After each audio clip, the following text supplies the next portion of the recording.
mempresentasikan tentang kebutuhan tidur. Sebelumnya kami akan memperkenalkan diri terlebih dahulu. Perkenalkan, nama saya Fitri Kodalia sebagai moderator.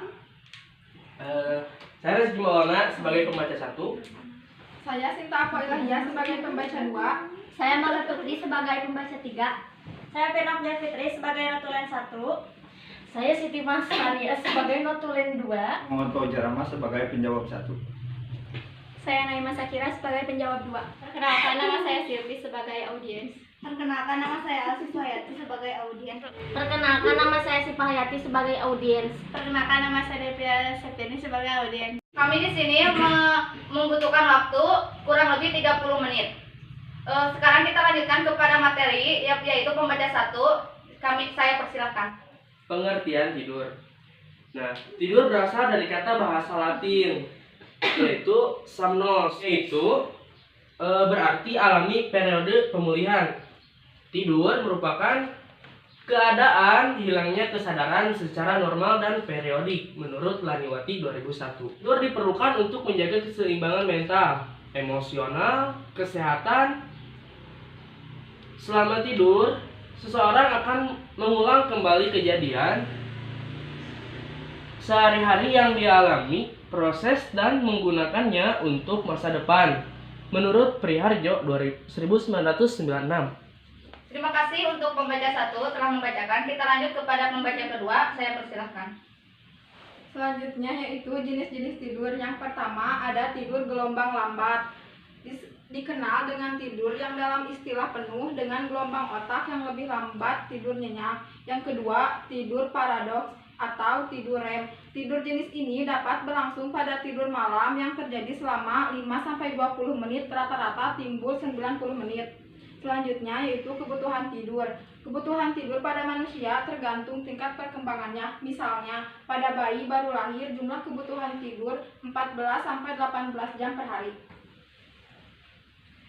Terima kasih untuk pembaca kedua. Saya lanjutkan kepada pembaca ketiga. Saya persilahkan.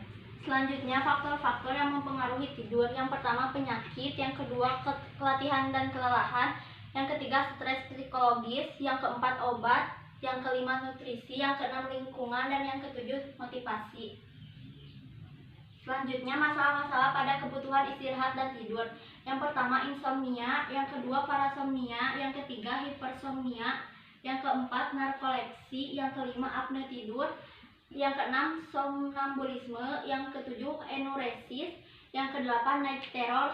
Dan yang kesembilan, mendengkur. Terima kasih kepada semua pembaca telah memberikan materi. Kita lanjutkan kepada sesi tanya jawab. Yang pertama kepada audiens, siapa yang mau bertanya? Perkenalkan, nama saya Devia Septiani. Saya ingin bertanya, kenapa motivasi termasuk ke dalam faktor yang mempengaruhi tidur? Terima kasih kepada Kak Depila telah memberikan pertanyaan. Pertanyaan Kak Depila akan dijawab oleh Kak Uji. Saya persilahkan. Baik, saya akan menjawab pertanyaan dari Kak Depila. Karena motivasi dapat mempengaruhi tidur dan dapat menimbulkan keinginan untuk tetap bangun dan waspada, menahan kantuk seperti sugesti. Apakah sudah paham? Terima kasih. Ya, saya paham. Kita lanjutkan ke pertanyaan kedua. Kepada audiens, siapa yang mau bertanya lagi? Assalamualaikum warahmatullahi wabarakatuh. Perkenalkan, nama saya Sifah Hayati. Di sini saya akan bertanya, apa itu somnambulisme? Terima kasih kepada Kak Sipa telah memberikan pertanyaan. Pertanyaan dari Kak Sipa akan dijawab lagi oleh Kak Uji. Saya akan menjawab pertanyaan dari Kak Sipa. Apa itu somnambulisme? Yaitu posisi tidur berjalan yang biasanya terjadi pada anak-anak dan itu bisa menghilang pada usia remaja. Apakah sudah mengerti? Terima kasih kepada Kak Uji yang telah menjawab pertanyaannya. Saya mengerti. Lanjutkan kepada pertanyaan ketiga. Kepada audiens, siapa lagi yang mau bertanya? Saya warahmatullahi wabarakatuh. Waalaikumsalam warahmatullahi wabarakatuh. Perkenalkan, nama saya Alsi Suhayati. Saya ingin bertanya, apa akibatnya jika tidur terlalu lama lebih dari jam normal? Terima kasih kepada Kak Alsi telah memberikan pertanyaan.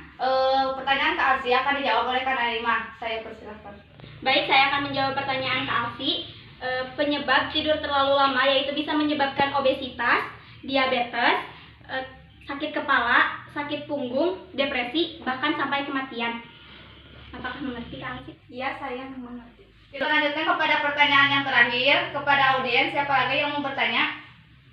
Assalamualaikum warahmatullahi wabarakatuh. Waalaikumsalam. Perkenalkan, nama saya Silvi. Di sini saya akan bertanya, kenapa seseorang tidur tapi matanya terbuka? Terima kasih kepada Kak Silvi telah memberikan pertanyaan. Pertanyaan dari Kak Silvi akan dijawab oleh Kak Naima. Saya persilakan. Baik, saya akan menjawab pertanyaan dari Kak Silvi. Kenapa tidur tetapi matanya terbuka? Itu terjadi karena ada saraf mata yang lemah.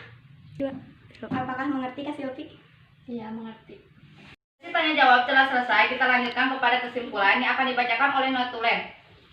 Tidur merupakan kondisi tidak sadar di mana individu dapat dibangunkan oleh stimulus atau sensori yang sesuai menurut Bunton 1986, atau juga dapat dikatakan sebagai keadaan tidak sadar diri yang relatif. Selanjutnya, saya akan membacakan kenapa motivasi termasuk ke dalam faktor yang mempengaruhi tidur. Karena motivasi dapat mempengaruhi tidur dan dapat menimbulkan keinginan tetap bangun dan waspada menahan kantuk seperti sugesti. Setelah presentasinya telah selesai, mohon maaf bila banyak kekurangan dan kelebihannya bisa berguna buat kalian semuanya yang menonton. Wabillahi taufiq wal hidayah.